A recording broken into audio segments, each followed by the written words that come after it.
Foals. Fowls. False. Far. Frickin' fart. Foals.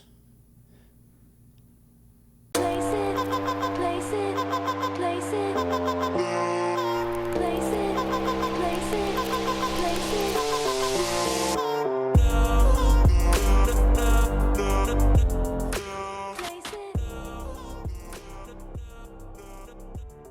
Welcome, my fellow wannabes, to my channel. I am Gabriel Fast. I am the wannabe critic. Today, what we are talking about, we are doing a double album review of Foals' newest album project thing. It's part 2 to a album called Everything Not Saved Will Be Lost. I think he's trying to consider this as one whole work rather than two separate works.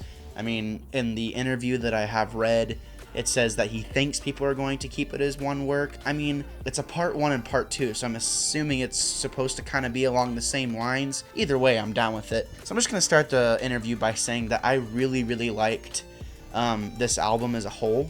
Started out with part 2 because it was kind of slim as far as music goes this week for stuff that particularly jumps out at me.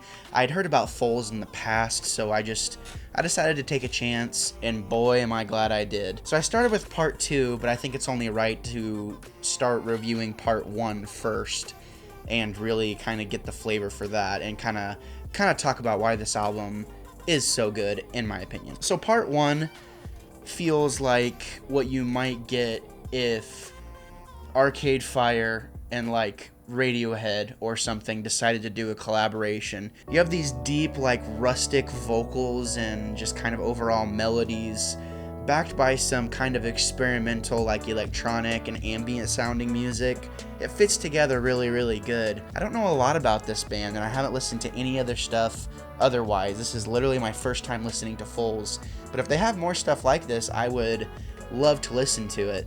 Part 1 kind of took me by surprise just because I listened to part 2 first, and part 2 is a completely different sound than what you would expect coming off of part 1, and if you listen to them back to back, you can really tell the versatility in the songwriting. I mean, it was put out over 2 periods of time, so maybe they purposefully went for another sound in the second part of the album, but first part's really good. I would say if you're a fan of Arcade Fire, like the Gorillaz or Radiohead, something like that, any of those, all 3 of those, I think you'd really like part 1. What I really want to talk about is part 2. So part 2, immediately from the get-go, you have this beautiful ballad type intro that sounds like it might belong in Lord of the Rings or something like that, immediately followed up by something reminiscent of like the White Stripes. Very deep cutting guitars and just kind of groovy overall melodies and something you can really bob your head to. That theme is kind of continued, and I do think that the intro is so ambient to kind of pay tribute to the part 1 of the album, which was kind of a little more out there and ambient, where this is just more straightforward, like rock and roll music. I had read somewhere that this was supposed to be like a deeply political piece, you know, and personally I couldn't understand many of the lyrics because they're heavily distorted with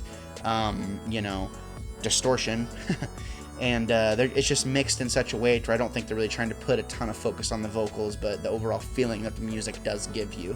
And that really makes a lot of sense to me, you know, especially with part 2, since it is so in your face with the heavy guitars and loud crashing drums and all of that. So I was really surprised to listen to part 1 and hear just a more chill experience.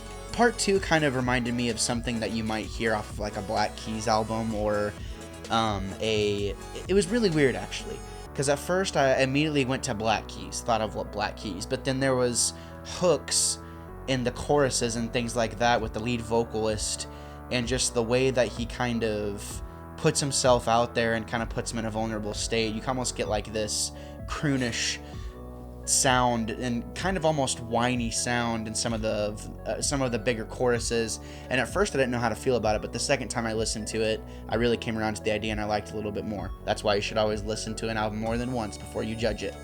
I really liked this album overall. I can't say enough good things about it. The one thing that I would potentially take points off of would probably be just the fact that I couldn't understand any of the lyrics, but that's okay because I'm not really focused on lyrics anyways. It's about how the music moves me, and I really, really liked the overall feeling that this music gave me. It didn't seem rebellious, it just seemed confident and straightforward, and that's what I like in my music.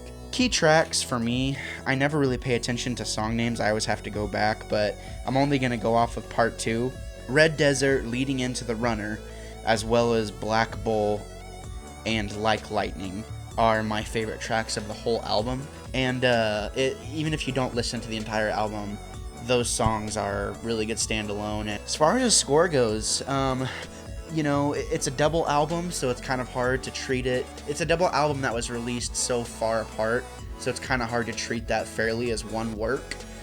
But he is going for one work. That's what he's advertising it as.